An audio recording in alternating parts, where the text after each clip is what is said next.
Bagi pemilik mobil Ferrari, mobil tersebut seharusnya dipakai full speed gigi 6 full throttle ngebut di jalanan. Tapi sayang, saat ini Ferrarinya malah dipajang dan dipakai buat foto-foto doang. Ya buat apa? Sudah biaya besar pajaknya, mahal perawatannya, walaupun ada nilai tinggi pada saat dijual nanti sebagai mobil koleksi atau simpanan. Ferrari memang mahal, namun asetnya ya naik nilainya. Kita ke Indonesia sekarang. Indonesia itu negara bagaikan Ferrari, tapi saat ini oleh pejabatnya dibuat hanya untuk flexing-flexing, pamer-pamer, yang manfaatnya bukan untuk rakyat tetapi untuk isi kantongnya dan nama besar pejabatnya. Tapi ada satu lagi yang mungkin kita luput meleset melihatnya. Sebenarnya pejabat itu tidak tahu kalau Indonesia itu Ferrari. Bagi mereka Indonesia itu hanya mobil rakitan yang harus didandani agar kelihatan keren. Kalau diandaikan dunia melihat Indonesia itu Luna Maya, pejabat melihatnya buaya. Iya, kayak lagu Cangcuter deh. Intinya kita harus sadar mulai sekarang bahwa Indonesia itu adalah racing car terbaik di dunia. Tinggal ke depan kita pilih pilotnya harus yang canggih. Timnya harus jago strategi, jago mekanik yang terbaik.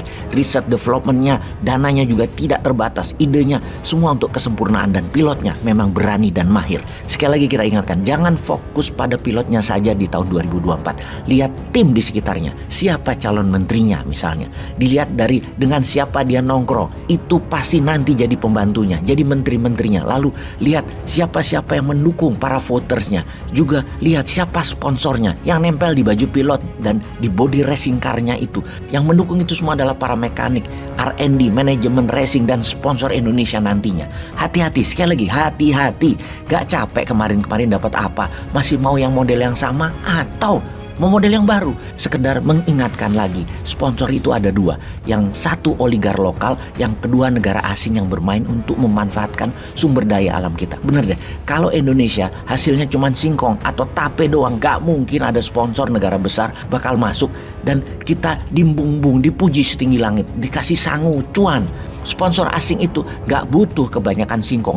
Mereka butuh nikel, butuh minyak bumi Indonesia, butuh batu bara dan sumber alam lainnya. Itu sponsor asing. Pasti masuk di belakang calon pilot tahun 2024. Asing yang masuk itu karena ada kebutuhan dasar di dalam negeri mereka masing-masing. Untuk itu yang terbaik adalah main sama pilot-pilot negara yang bersumber daya, yang mana hasilnya diperlukan buat negara asing tadi. Saat ini negara yang paling agresif adalah Tiongkok dan Amerika. Dulu hanya Amerika, sekarang tambah satu lagi.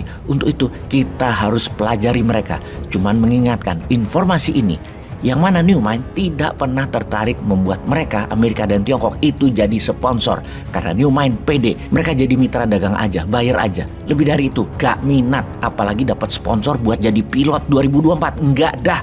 Sejak skandal Evergrande properti senilai 300 billion dolar, skandal keuangan penipuan bank bernilai 100 billion dolar. Oke sahabat, sebentar ya, biar paham 400 billion dolar itu berapa?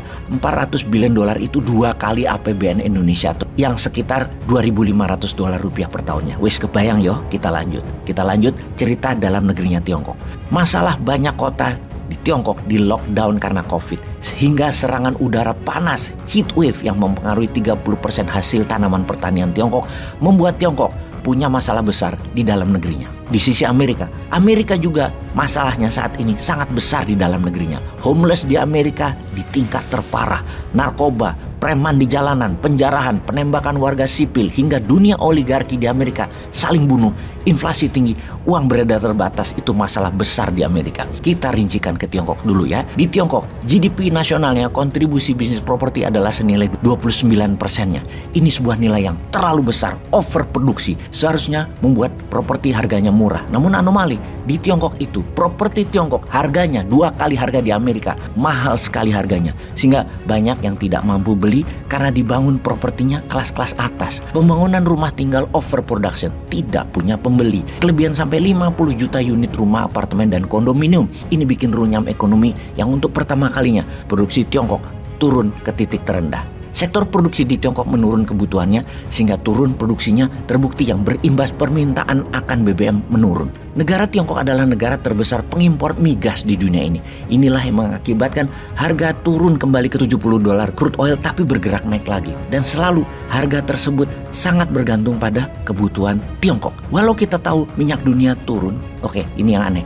Di Indonesia kebijakannya malah menaikkan BBM karena tidak kuat subsidi.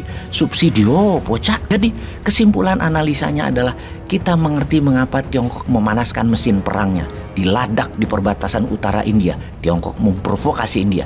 Di Selat Taiwan, Tiongkok juga memprovokasi dengan gelaran pasukan militernya di sana. Amerika juga terus memproduksi mesin perang untuk dikirim ke Ukraina dan ke Laut Cina Selatan. Sejarawan melihat kondisi saat ini persis seperti awal Perang Dunia Pertama dan awal Perang Dunia Kedua. Semuanya diawali dengan krisis ekonomi. Krisis ekonomi berkepanjangan ini bisa menjadi trigger untuk Perang Dunia Ketiga. Yang kalau dua negara Tiongkok Amerika sudah tidak bisa menangani masalah dalam negeri masing-masing, jeleger, lakukan great reset aja sekalian, perang. Nah, kalau begini jadinya piye, Jal? Indonesia siap?